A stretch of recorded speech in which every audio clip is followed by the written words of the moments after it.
قرآن عظیم میں اللہ رب العزت ارشاد فرماتا ہے، اور ہم ضرور تمہاری آزمائش کریں گے۔ کن چیزوں سے آزمائیں گے؟ تمہارا امتحان ہوگا۔ 4 چیزوں کا ذکر اس آیت میں آیا ہے۔ خوف سے تمہیں آزمایا جائے گا، تمہیں ڈر دے کر کے کسی چیز کا، اور مال کی کمی کے ذریعے سے تمہیں آزمایا جائے گا، اور کچھ جانوں کے ذریعے سے تمہاری آزمائش ہوگی۔ عزیزان گرامی وقار، قرآن عظیم میں اللہ رب العزت ارشاد فرماتا ہے، اور ہم ضرور تمہاری آزمائش کریں گے، تمہیں آزمائیں گے۔ کن چیزوں سے آزمائیں گے؟ تمہارا امتحان ہوگا۔ 4 چیزوں کا ذکر اس آیت میں آیا ہے۔ بِشَيْءٍ مِّنَ الْخَوْفِ، تمہیں ڈر دے کر کے کسی چیز کا، خوف سے تمہیں آزمایا جائے گا۔ وَالْجُوعِ، اور بھوک کے ذریعے سے آزمایا جائے گا۔ وَنَقْصٍ مِّنَ الْأَمْوَالِ، اور مال کی کمی کے ذریعے سے تمہیں آزمایا جائے گا۔ مال گھٹ جائے گا، فاقہ ہوگا، اس طرح سے تمہیں آزمایا جائے گا۔ وَالْأَنفُسِ وَالثَّمَرَاتِ، اور کچھ جانوں کے ذریعے سے تمہاری آزمائش ہوگی۔ جانوں سے مراد کیا ہے؟ کسی عزیز کی جان چلی جائے گی تمہارے آنکھوں کے سامنے، تمہارے گھر والوں کی موت تمہارے لیے بڑی آزمائش ہے، تمہارے لیے ایک بڑا امتحان ہے۔ اور پھر اخیر میں رب تبارک و تعالی ارشاد فرماتا ہے، وَبَشِّرِ الصَّابِرِينَ الَّذِينَ إِذَا أَصَابَتْهُمْ مُصِيبَةٌ قَالُوا إِنَّا لِلَّهِ وَإِنَّا إِلَيْهِ رَاجِعُونَ۔ اے رسول، ان لوگوں کو بشارت دے دیں۔ کن لوگوں کو؟ ان لوگوں کو بشارت دے دیں جن کے پاس مصیبت آتی ہے تو یوں کہتے ہیں ہم اللہ ہی کے ہیں اور اللہ ہی کی طرف لوٹنے والے ہیں۔ مصیبتوں کے وقت جنہوں نے کہا انا للہ و انا الیہ راجعون، رب تعالیٰ فرماتا ہے رسول انہیں بشارت دے دیجیے۔ کس بات کی بشارت؟ کس بات کی خوشخبری؟ اولئک علیہم صلوات من ربہم ورحمہ واولئک هم المہتدون۔ اللہ فرماتا ہے یہ وہ لوگ ہیں جن پر ہمیشہ اللہ کی رحمتیں اترتی ہیں۔ جنہوں نے انا للہ و انا الیہ راجعون کہا، یہ وہ لوگ ہیں جن پر اللہ تبارک و تعالیٰ کی طرف سے ہر وقت رحمتیں اترتی ہیں، اور یہی لوگ ہدایت پائے ہوئے ہیں، یہی لوگ ہدایت والے لوگ ہیں۔ اس پوری آیت کے اعتبار سے اگر میں آپ کو بتاؤں تو پتہ یہ چلے گا، ریزلٹ اس کا یہ ہے کہ مصیبتوں کے وقت صبر کرنا یہ ہدایت ہے۔ ہدایت، اگر آپ ہدایت پر ہیں یا نہیں یہ دیکھنے کے لیے مصیبتوں کے وقت ہی آپ کو دیکھا جائے گا۔ گھر میں کسی کا انتقال ہو جائے اور پھر دیکھا جائے گا کہ تمہاری زبان سے الفاظ کیا کیا نکلتے ہیں، تم شکایتیں کن کن باتوں کی کرتے ہو، پھر دیکھا جائے گا ہدایت پر ہو یا گمراہ ہو۔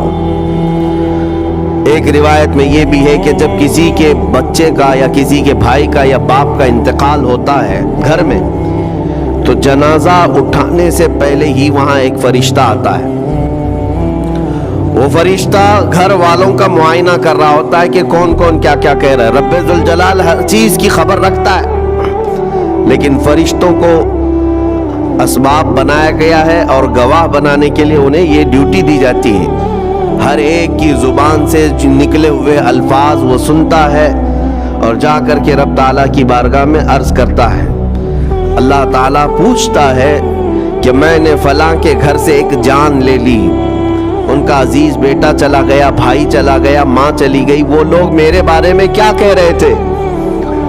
فرشتہ کہتا ہے اے رب ذوالجلال، ان لوگوں کے زبان پر شکر کے الفاظ تھے، وَإِنَّا لِلَّهِ وَإِنَّا إِلَيْهِ راجعون کہہ رہے تھے، اور وہ صبر کر رہے تھے۔ میں نے گھر والوں کے سب حالات دیکھے۔